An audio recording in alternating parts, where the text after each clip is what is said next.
All right, here it is, as promised. Here's what we've got. We've got Congress that we need to continue going through so we can get through a test in a reasonable amount of time. All right, so we're talking about committees today. Committees are the most important organizational feature in Congress. Committees are where most of the work gets done in Congress. They do all kinds of different things. They can consider bills and proposals. We've talked about the fact that they can do the oversight function of executive agencies. They can also conduct investigations, again, for lots of different reasons. There are many different types of committees. That's not exactly what I wanted it to look like, but hopefully you can make do. Otherwise, feel free to ask in class. Okay, different types of committees. The first is a standing committee. It's a permanent committee that deals with issues that permanently affect us. Education, agriculture, finance, banking, veterans affairs, national security, weights and measures, you name it, there's a committee, a permanent standing committee to deal with that. You'll be assigned to a standing committee as a member of Congress, and within those standing committees are subcommittees, and that's just life. There's committees all over the place, and that's a group of people focused on a certain task, and then you break it down even further and give it to a smaller group of people to tackle a very specific task within the jurisdiction of another of that full committee. So standing committees. You are assigned by the Speaker of the House or the Senate pro tempore usually. It can also be done in caucus. It just sort of depends. There are select committees.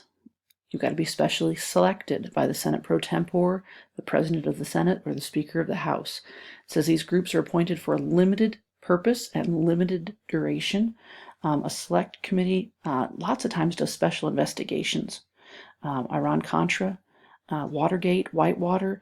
This committee dies when the investigation is over. There are joint committees. Remember, the word joint means together, so it includes members of both chambers to conduct studies or perform housekeeping tasks.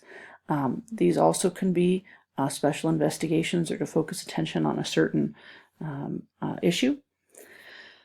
There's a conference committee, sometimes called the Third House of Congress. It includes members of the House and the Senate to work out differences between similar bills.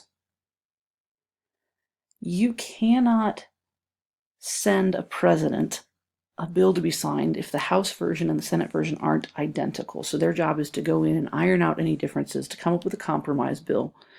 And even if they're successful in coming up with a compromise bill, they still have to send it to both back to the House and the Senate for approval. When we watch, I hope we watch I'm Just a Bill before we take the test, but he sings about it, and it's true. Most bills die in committee. There are so many different committees to go in and out of. Committees can do all kinds of things. When they're looking at legislation, they can either pigeonhole the legislation, which we'll talk about in a couple days, or they can mark it up, which your English teachers call editing, but it's the same idea. All kinds of different types of committees. Each committee needs a chairperson. We've talked about chairpersons before. They're elected by the majority party. Typically, the seniority rule is used. Lots of different ways to do things in Congress. Lots of different rules, lots of different committees. And Lyndon B. Johnson, he created sort of something called the Johnson Rule in the Senate. When you're being assigned to committees to serve on, and again, they try to take your livelihood into consideration. If you were a banker, they're trying to put you on the finance committee. If you were a farmer, they're going to put you on an agriculture committee. But the Johnson Rule is that you cannot be on two committees until everyone is placed on at least one first. He knew what he was doing. He was trying to win favor with certain people, and so he said, look, everybody gets to be on one first, and then we'll go around for the second round of committees, whatever, trying to get people to jockey. It is very important the committee you get on. Different types of politicians are attracted to different types of committees.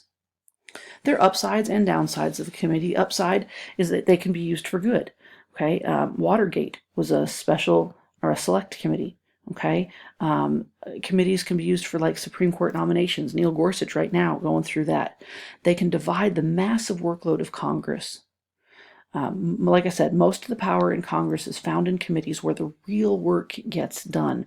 The downside, of course, they can be used for demagogues. Okay, Senator Joseph McCarthy, the Senate Un-American Activities Committee hearings, not necessarily the best shining moment for committees. There's been lots of talk about reforming Congress, Congress committees, and Congress as a whole, because lots of folks criticize Congress as being too inefficient.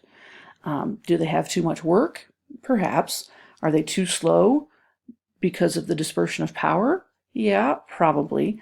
But there's been talk about congressional reform.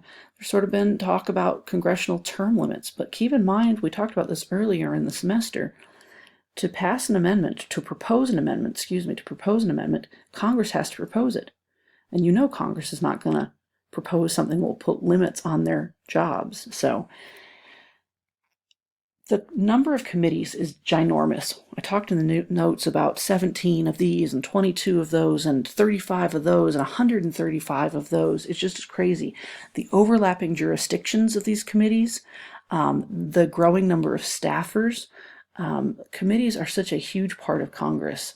And I don't think, those numbers are good, but I think it'd be interesting to spend a day or a week in Congress and just sort of see how that really plays out, all the different time and effort spent in committees.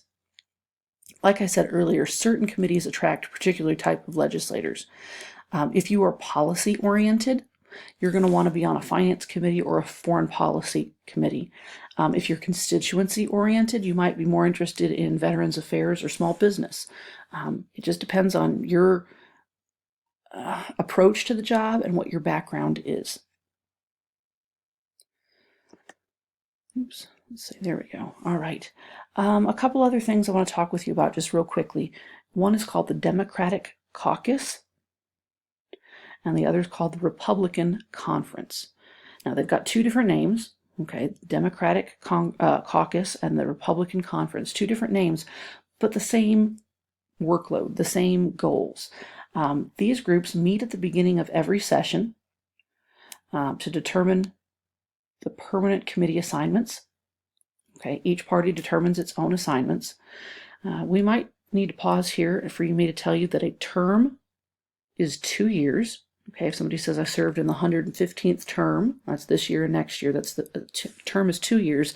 A session is 1 year, so there are 2 sessions in 1 term.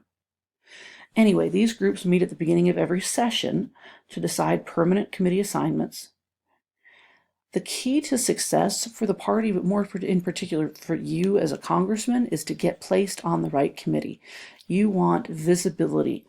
You want maximum constituent services, okay? Because so much of the work of Congress gets done on committees, that can make or break you. Remember we said that the House Rules Committee is one that you would really like to be on, sometimes called the Traffic Cop Committee. They can set the time for debate. They can put an open rule on your legislation. An open rule permits amendments from the floor. They can put in special rules which would restrict amendments. There's a lot of influence that this group has. All right, so when we get back together next week, I'm trying to look in the notes just real quickly, we've got to talk about incumbency. We've got to talk about some criticisms. We've got to talk about how a bill becomes a law. And then I think we'll be ready for a test. Please don't forget about your news article summary. You need to give the news article summary and a copy of the article. If you've got any questions, feel free to email me this weekend. Last but not least, everybody's favorite, right? Crash Course. I'm not going to assign you to watch these, but I surely would encourage it.